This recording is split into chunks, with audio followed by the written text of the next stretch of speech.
just changed hotels for the second time, and I'm now back in a neighborhood near Little India, and it seems way more authentic than when I just took the metro there. This is what I love about having a few extra days in a place, to just sort of get lost and find the real city or the real people, the real neighborhoods. That's a wonderful advantage of full-time travel. This is a beautiful building. And across from it, the Jalan Besar Heritage Trail Park.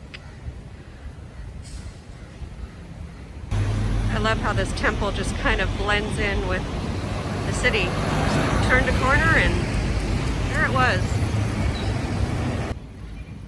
Here's a bit of a more up-close view.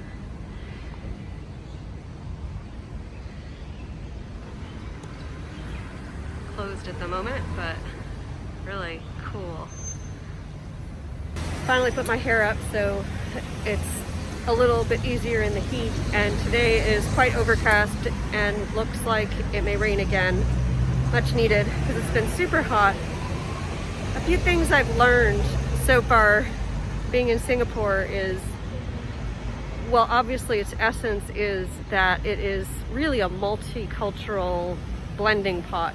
So what's really special about it are all of these different neighborhoods. So you've got people from India, you have people from China, you have people from Malaysia, you have people from all over many different countries that are what makes up Singapore.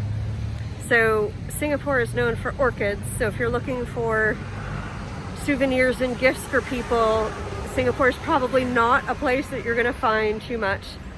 There are so many shopping malls, it is unbelievable. If you enjoy shopping, you can take the pick from Chanel, Armani, that kind of stuff, or go to more budget places, but you know, that's just for clothing and makeup and general stuff like that. So I do pick up a few pairs of socks when I come to Asia because I don't know what it is. Their socks are awesome and they're better than, I think, than in America, those little anklet socks. I'd show you my feet, but I'm not going to. But anyway, so I'm just enjoying just getting to know the city from a more laid-back perspective, which I think is the best way to get to know really any place in the world. Something else I didn't know is that I asked my cab driver on the way in to teach me some, you know, how to say like please and thank you in the local language, and he laughed at me and he said please and thank you because apparently everyone in Singapore speaks English, and because it is such a cultural blend, there really is no single way to say those things, and English is widely spoken. So if you're not a polyglot, have no fear coming to Singapore, assuming you speak English, because you'll have no problems here. Something else I learned, if you want to save money big time on food, is eat anywhere that has these big pictures with, you know, the photos of the food you're going to eat, and where you see lots of locals dining. I had breakfast in Chinatown. I had a fried banana and a cup of tea for $2.50 Singaporean, and my lunch was some pork over rice, $5.50 Singaporean, so much cheaper with the dollar. So that is how you save a bunch of money on meals. Restaurants here are really geared towards tourists and extremely expensive. Next temple here in Little India. Again, beautiful.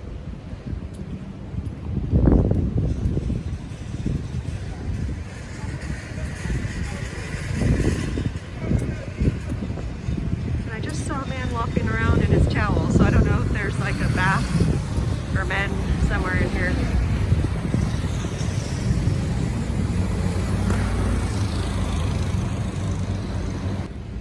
So the other day when I came to Little Italy, I got off. I told you guys to first get out at the Metro Racecourse Road, and I was completely at the other end. It's just so intriguing to me when you find things by accident rather than on purpose, how much more interesting they are. A lot of these temples are closed because of COVID. But wow, stunning. There are these great little shops with all kinds of Chinese and, well, right now Chinese trinkets and gems and some Buddhism. Kind of cool, just along the street. So I've ended up on the complete other side of wherever I went to last time I was in Little India. So that's pretty cool. And of course a shopping mall. Here we go. Now I feel like I'm in Little India. I'm now at the Singapore Zoo. I'm gonna see the zoo and the night zoo. An unfortunate lesson today. The zoo closes at 6. So do all the restaurants. So if you get here at 6:02, you won't be admitted. And if your night safari isn't till 9:15, you have 3 hours to sit here and do nothing or make a very long trek back into the center of the city just to come all the way back. So I now have 3 hours where I luckily ducked into Kentucky Fried Chicken so I could get something to eat.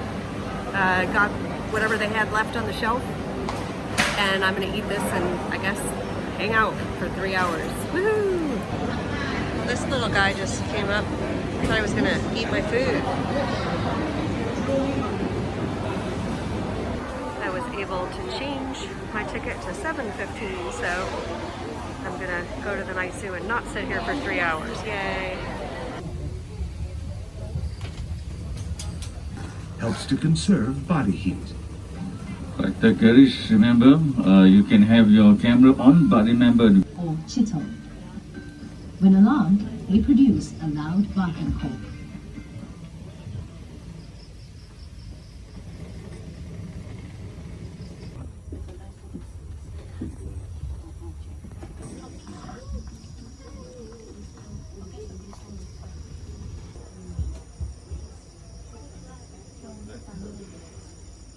Enough to uproot a tree.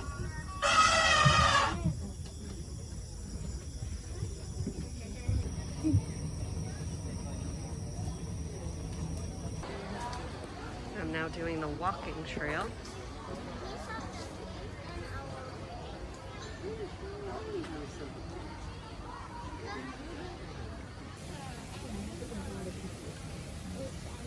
Oh yeah.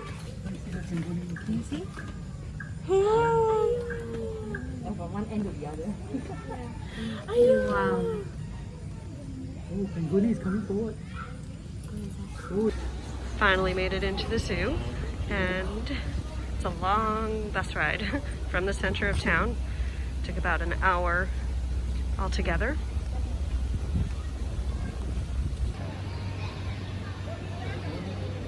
Just hanging around. Some orangutans.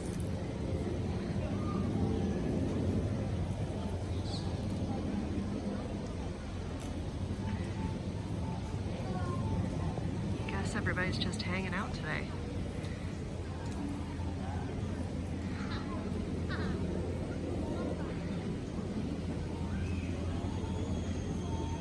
I still have a really hard time with zoos after seeing all the animals out in their habitat. I'm trying, but I don't really like seeing them in cages. I mean, it's a really beautiful zoo here.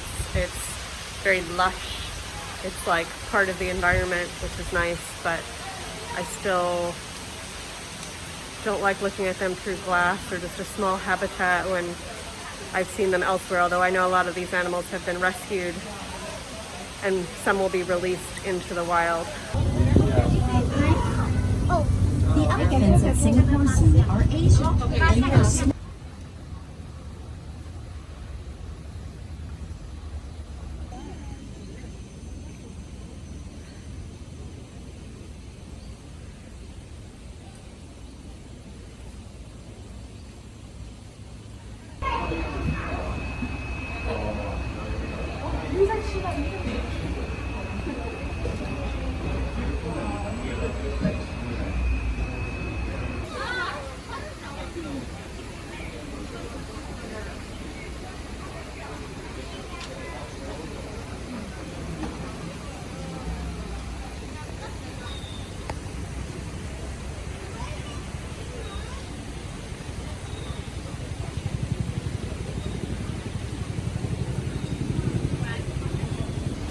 I'm now on TELOK AYER Street.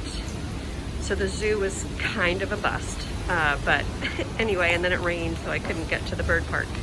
But this street, TELOK AYER, it's a street full of restaurants, and I'm over here because I was told to go try some satay, which I'll be doing shortly. But this street's really cool, in case you come to Singapore and are looking for a street full of restaurants. So it's restaurant after restaurant, outdoors, all different cuisines. I think you need to make a reservation in a lot of them, so you might want to do your research ahead of time and make a booking. So this is the place that I'm going to try out some satay. I'm going to go in that building. I just walked past all those great looking restaurants, and I'm going for a satay here.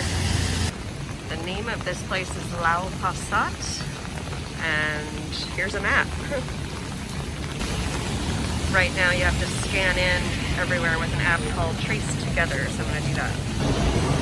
So it's gonna be a bit of a while till I decide where to eat, but giant food hall, amazing. It's like every ethnicity is here. I don't know how to decide. All right, I just found this. That's what I'm looking for. And there is street 4.